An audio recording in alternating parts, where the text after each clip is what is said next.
जय श्री राम, जय श्री राम, जय जय श्यावर राम। आज हम बात करेंगे श्री 10 महाविद्याओं में चतुर्थ नंबर की देवी यानी कि 4 नंबर की देवी माता भुवनेश्वरी की साधना। मैं इससे पहले 3 साधना दे चुका हूँ। श्री महाकाली साधना, श्री तारा साधना, श्री षोडशी देवी साधना। अगर आपने अभी तक मेरे इस वीडियो को नहीं देखा हो तो आप लोग सबसे पहले इन 3 वीडियो को ज़रूर देख लें, क्योंकि हर एक बात हर एक वीडियो में बता नहीं जा सकता है और एक वीडियो में पूरी बात बताया नहीं जा सकता है। तो इससे पहले मैंने जो 3 वीडियो डाला है उस वीडियो को आप लोग ज़रूर देखें। उसमें विधि विधान तरीका सब कुछ बताया गया है। और आज हम बात करेंगे माता भुवनेश्वरी की साधना। 10 महाविद्याओं की साधना करने से क्या फल मिलता है, कैसे किया जाता है, क्यों किया जाता है, कहाँ किया जाता है, ये सब बातें मैं इससे पहले जो वीडियो बना चुका हूँ उसमें ये बात बता चुका हूँ कि मैंने जैसे कि बताया कोई भी साधना करने से पहले का जो विधि विधान है वो सब बताया है। और साधना में कोई भी मंत्र जाप करते हैं तो उसका 10% हवन करते हैं। हवन के 10% जो है तर्पण करते हैं। तर्पण के 10% मार्जन करते हैं। मार्जन के 10% दान करते हैं। और मंत्र को उत्कीलन भी करते हैं। कोई भी मंत्र को कैसे उत्कीलन किया जाता है इस विषय में आपको एक वीडियो बना के स्पेशल डाल दूंगा, आप उस वीडियो को भी ज़रूर देखना। तो ये जो हवन करना और तर्पण करना, मार्जन करना, दान करना, ये जो बात है ये पैसे की बात है। बिना पैसे से कुछ भी नहीं होता है, ठीक है ना। इसीलिए किसी महान व्यक्ति ने कहा है, पैसा ऊंचा पैसा नीचा, पैसा खेल खिलाता है, पैसा तेरी ऐसी की तैसी घर घर भीख मंगाता है। यानी कि हम कोई भी कार्य करते हैं, कोई भी काम करते हैं तो हर एक कार्य में पैसे की ज़रूरत होता है। पैसे के बिना तो कुछ भी नहीं होता है। इसीलिए भी कुछ महापुरुषों ने पैसे के बारे में ये बात कहा है, पैसा भगवान तो है नहीं लेकिन भगवान से कम भी नहीं। यानी कि पैसे के बिना कुछ भी नहीं होता है। अगरबत्ती भी पैसे से आता है, धूप बत्ती भी पैसे से आता है।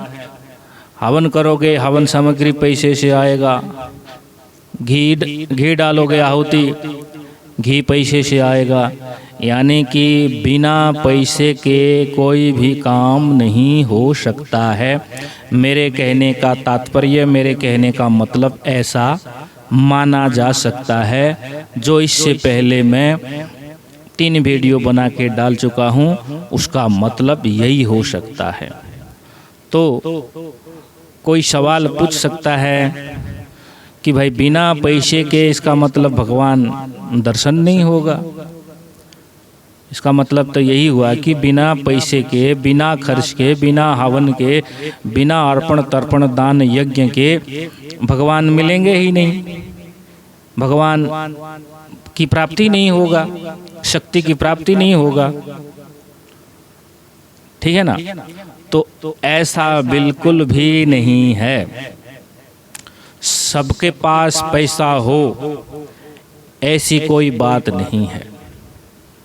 जिनके पास पैसा है, जो काम करते हैं, जो गृहस्थी हैं, जो व्यवसाय करते हैं, वाणिज्य करते हैं, रोजगार करते हैं, इनके पास तो पैसे है।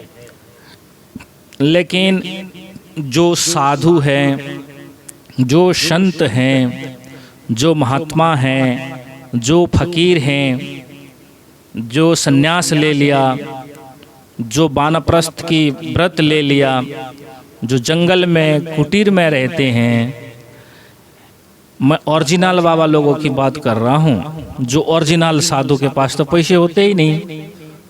जो ओरिजिनल बाबा है उनके पास पैसे कहाँ से आएगा? जो ओरिजिनल बाबा वो तो बेचारा जंगल में रहेगा, कुटीर बना के रहेगा, भिक्षा मांग के खाएगा, तपस्या करेगा, साधना करेगा। उनके पास कोई व्यवसाय, कोई वाणिज्य, कोई रोजगार, कोई बिजनेस थोड़ी ना होगा जो उनके पास पैसा होगा।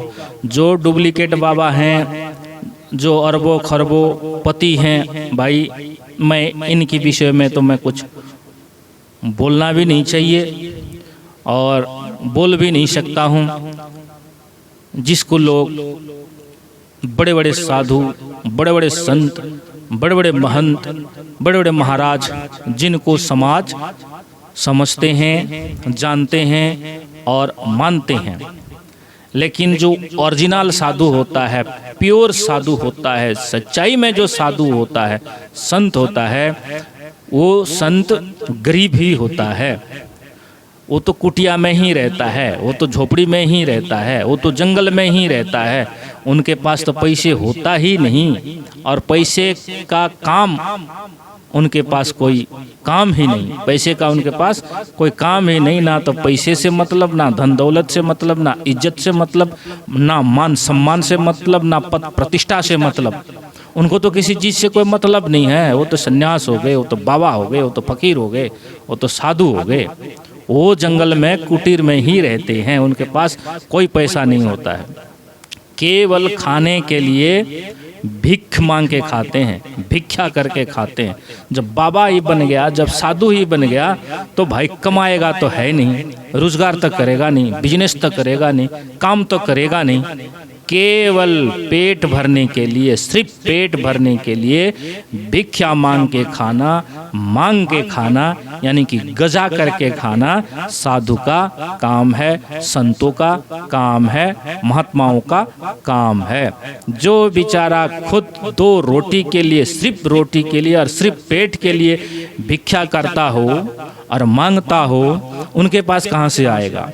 और साधु का काम भी नहीं है संग्रह करना, इकट्ठा करना, जोड़ जोड़ के रखना, धर धर के रखना, बैंक बैलेंस बढ़ाना, बैंक में रखना। ये साधु का काम भी नहीं है। जो बेचारा ऐसा संत है, महात्मा है, साधु है, वो बेचारा कहाँ से हवन करेगा? कहाँ से घी लाएगा? कहाँ से अगरबत्ती लाएगा? कहाँ से हवन सामग्री लाएगा? कहाँ से सरसों तेल कितना महंगा हो रहा है आज के टाइम, सरसों तेल कहाँ से ला के दीपक जलाएगा? है ना? तो कहने का मतलब मैं आपको ये चाहता हूँ, पैसा अपनी जगह पर है, तंत्र साधना में तंत्र सामग्री अपनी जगह पर है, लेकिन भक्ति अपनी जगह पर है, विश्वास अपनी जगह पर है, श्रद्धा अपनी जगह पर है। ठीक है ना? तो जो तंत्र साधना में हवन बताया गया, अर्पण बताया गया, तर्पण बताया गया, दान बताया गया, इसका भी गरीब आदमी के लिए, जो बेचारा गरीब है ना, उन गरीबों के लिए भी उपाय है, तरीका है, ऑप्शन है। दुनिया में ऐसे भी लोग हैं जिनके पास टमाटर, यानी कि सबसे सस्ता सब्जी आज के टाइम जो गर्मी सीजन चल रहा है ना, आज के टाइम टमाटर सबसे ज़्यादा सस्ता है। जिनके पास यानी कि टमाटर खरीदने के लिए भी पैसा नहीं है, और नहीं है भाई, चाहे दुनिया आज के टाइम, आज है तारीख 31 मई 2024 की बात है। आज के टाइम का, आज है तारीख 31 मई 2024। लोग चांद पे गए हैं, लोग आसमान पे गए हैं, ठीक है ना, लोग बुलेट ट्रेन बनाया है, ठीक है ना भाई, लोगों के पास बहुत कुछ है, चांद पे घर बना लिया, मंगल पे ग्रह बना लिया, लोग आसमान पे उड़ रहे हैं भाई, कोई बात नहीं, लोगों के पास पैसे हैं, लोग आसमान में उड़ रहे हैं, लोग चांद में घर बना रहे हैं, लोग चांद पे पलट कटने लग रहा है, ये बात है भाई। लेकिन ये बात भी सत्य है कि आज तारीख 31 मई 2024, आज के टाइम भी लोगों के पास टमाटर खरीदने के लिए पैसे नहीं है, बिल्कुल नहीं है भाई। जिसने नहीं देखा, जिसने नहीं जाना, इसकी हमारा कोई लेना देना नहीं है, लेकिन हमने देखा है और देखने लग रहा हूँ, जानने लग रहा हूँ, सुनने लग रहा हूँ। आज के टाइम भी लोगों के पास टमाटर खरीदने के लिए पैसा नहीं है, लोग चांद पे गए, ये बात अलग है। तो भाई ऐसे जो गरीब हैं, क्या ये हवन नहीं कर सकते? क्या ये शक्ति की साधना नहीं कर सकते? क्या ये दिव्य शक्ति से बात नहीं कर सकते? क्या ये दिव्य शक्ति को दर्शन नहीं कर सकते? हवन के बिना, यज्ञ के बिना, दान के बिना, तर्पण अर्पण के बिना क्या साधना सफलता नहीं मिलेगी? मिलेगा, जरूर मिलेगा, और 100% गारंटी के साथ मिलेगा। जिसके दिल में भावना हो, जिसकी दिल में श्रद्धा हो, जिसकी दिल में विश्वास हो, जिसके दिल में भक्ति हो, उसको जरूर मिलेगा। भक्ति से बड़ा कोई भी चीज नहीं है। तो उसके लिए दूसरा उपाय शास्त्रों में बताया गया है कि जितना भी मंत्र आप जाप करते हैं उसका 10% हवन करते हैं। अगर आप गरीब हो, आपके पास हवन करने का साधन नहीं है, तो आप मंत्रों ही जाप करो। जितना संख्या हवन करने का बताया गया है, उतना संख्या मंत्रों की एक्स्ट्रा जाप करो। हवन के 10% तर्पण बताया गया है, तो तर्पण की जितना संख्या बनता है, उतना ही संख्या मंत्रों की जाप करो। तर्पण के 10% मार्जन बताया गया है, तो आपके पास मार्जन करने के लिए कोई सामग्री उपलब्ध नहीं है गरीबी के कारण, तो जितना संख्या आपका बनता है उतने ही संख्या मंत्रों की जाप करो। मार्जन के 10% दान करने के लिए कहा गया है। अगर आप गरीब हो, आपके पास दान करने के लिए पैसे नहीं है, जितना संख्या दान करने के लिए कहा गया है उतना ही संख्या में मंत्रों का जाप करो। यानी कि कहने का मतलब ये है, हवन के नाम का, तर्पण के नाम का, मार्जन के नाम का, दान के नाम का आप मंत्रों ही जाप करो। मंत्रों की ज्यादा से ज्यादा संख्या में जाप करने मात्र से ही ये सारा विधि विधान पूरा हो जाता है। इसीलिए 1,00,000 मंत्र का संकल्प लेकर के हमने जाप करना शुरू कर दिया है, तो उसकी परसेंटेज निकालते हुए एक्स्ट्रा संख्या में मंत्रों का जाप करो।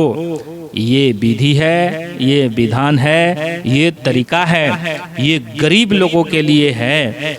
तो परमात्मा ने हमारे ऋषि मुनियों ने सभी के लिए बात सोच समझ करके ही लिखा है। तो गरीब आदमी के लिए भी भगवान है, अमीर आदमी के लिए भी भगवान है, सबके लिए भगवान है। जो भगवान को मानता है, जो भगवान को जानता है, जो भगवान को विश्वास करता है, उसके लिए तो भगवान है। और जो नहीं मानता है, जो नहीं जानता है, उसके लिए तो भगवान है तो है, नहीं तो नहीं है। इसीलिए किसी महान कवि ने कहा है, मानो तो मैं गंगा माँ हूँ, नहीं तो बहता पानी हूँ। तो परमात्मा भी यही है, जो परमात्मा को जानता है और मानता है, उसके लिए तो परमात्मा है। और जो परमात्मा को नहीं जानता और नहीं मानता, उसके लिए परमात्मा नहीं है। और जो नहीं मानता है परमात्मा को, उसको तो भाई भगवान भी डरता है। इसीलिए किसी महान कवि ने कहा है, किसी भाषा में, दुष्ट लोककु मोर डर, तेणु में बोलाई किंकर। इसका मतलब, इसका अर्थ, इसका तात्पर्य यही है कि दुष्ट लोगों से तो भाई मैं भी डरता हूँ। मैं का मतलब यहाँ भगवान कहता है कि मैं दुष्ट लोगों से मैं भी डरता हूँ। और कैसे डरता है, आपके सामने इतिहास खोल के देखो। एक भस्मासुर नाम का एक राक्षस था और शिव जी से वरदान प्राप्त कर लिया। भगवान से वरदान ये प्राप्त कर लिया कि जिसके सर पे मैं हाथ रखूं वो भस्म हो जाए। शिव जी ने उस भस्मासुर को वरदान दे दिया, तथास्तु बोल दिया कि आज के बाद तू जिसके सर पे हाथ रखेगा वही भस्म हो जाएगा।